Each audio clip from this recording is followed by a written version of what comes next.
Olá, hoje nós iremos estudar a questão 88 a 92A do Livro dos Espíritos, cujo tema tem como título Forma e Ubiquidade dos Espíritos. Consultados por Kardec, se os espíritos têm forma determinada, limitada e constante, os espíritos superiores responderam: para vós, não. Para nós, sim. O espírito é, se quiserdes, uma chama, um clarão ou uma centelha etérea.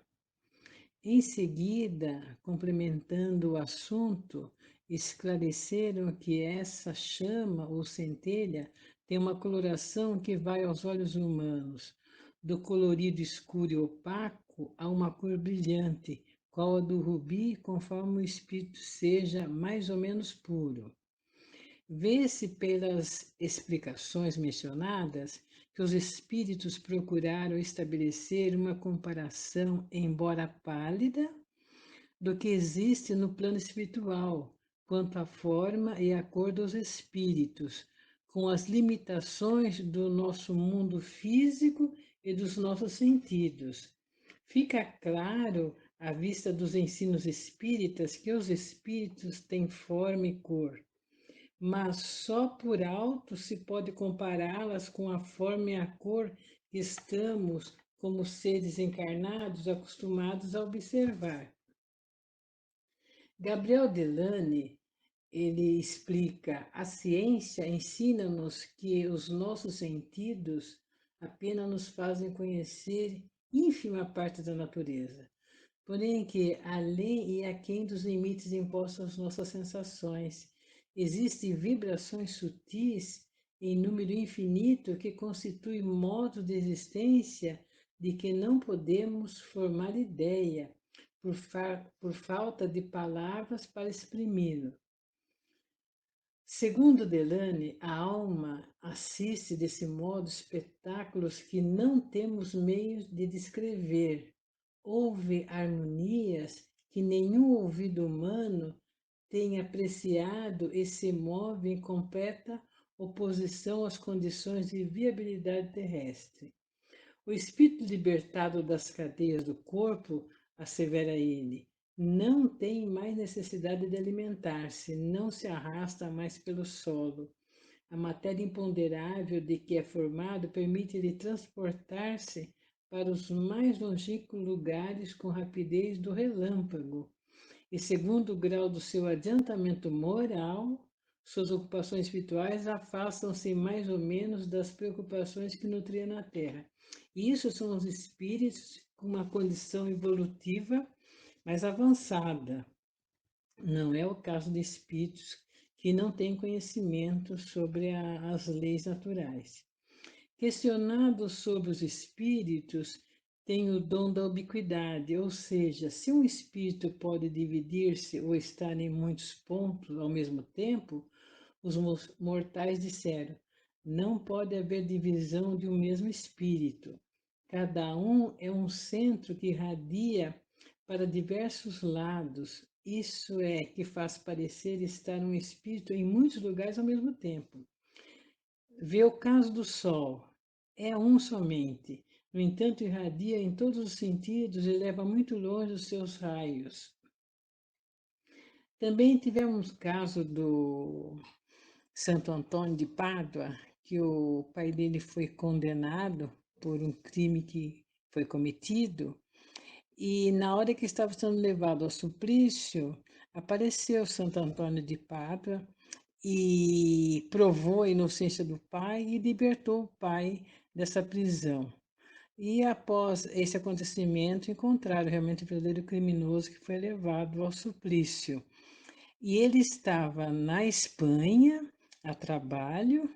No entanto, a situação tinha acontecido na Itália. E ele, então, através desse fenômeno da ubiquidade, ele esteve na Itália, onde ele salvou o pai dele, né, dessa situação. É um caso de ubiquidade também. Esse caso está no Livro dos Médiuns, na questão 119. Se alguém quiser consultar, pode procurar lá, tem essas explicações. Observa-se assim que os espíritos são indivisíveis, constituem uma unidade que não pode ser fracionada. Podem ser percebidos em mais de um lugar por efeito do seu poder de radiação, então aparecem em diversos lugares.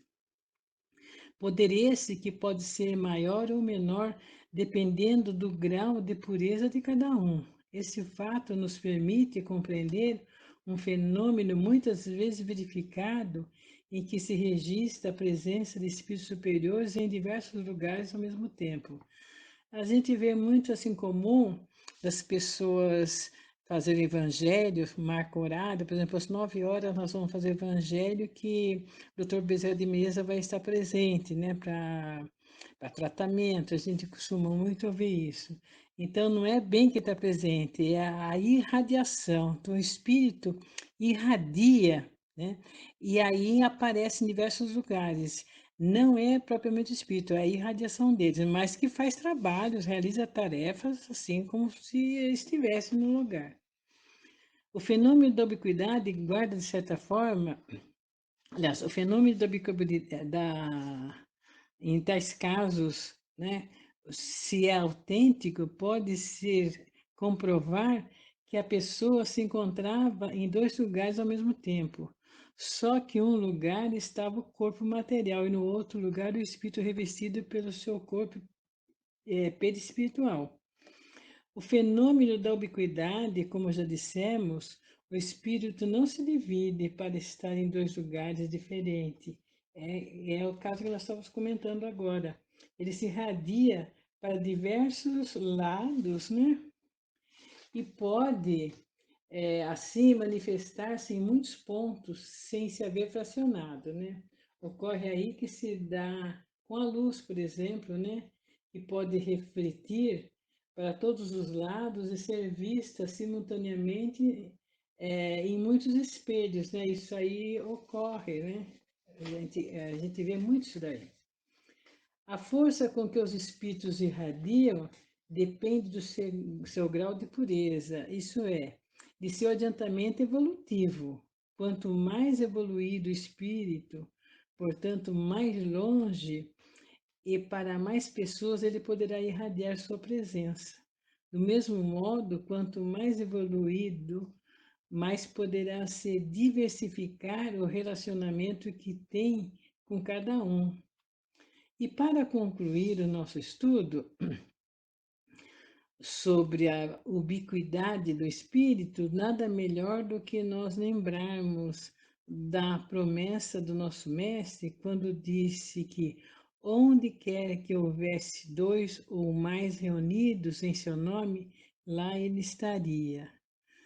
Muito obrigada, até uma próxima oportunidade e que Deus nos abençoe, que assim seja.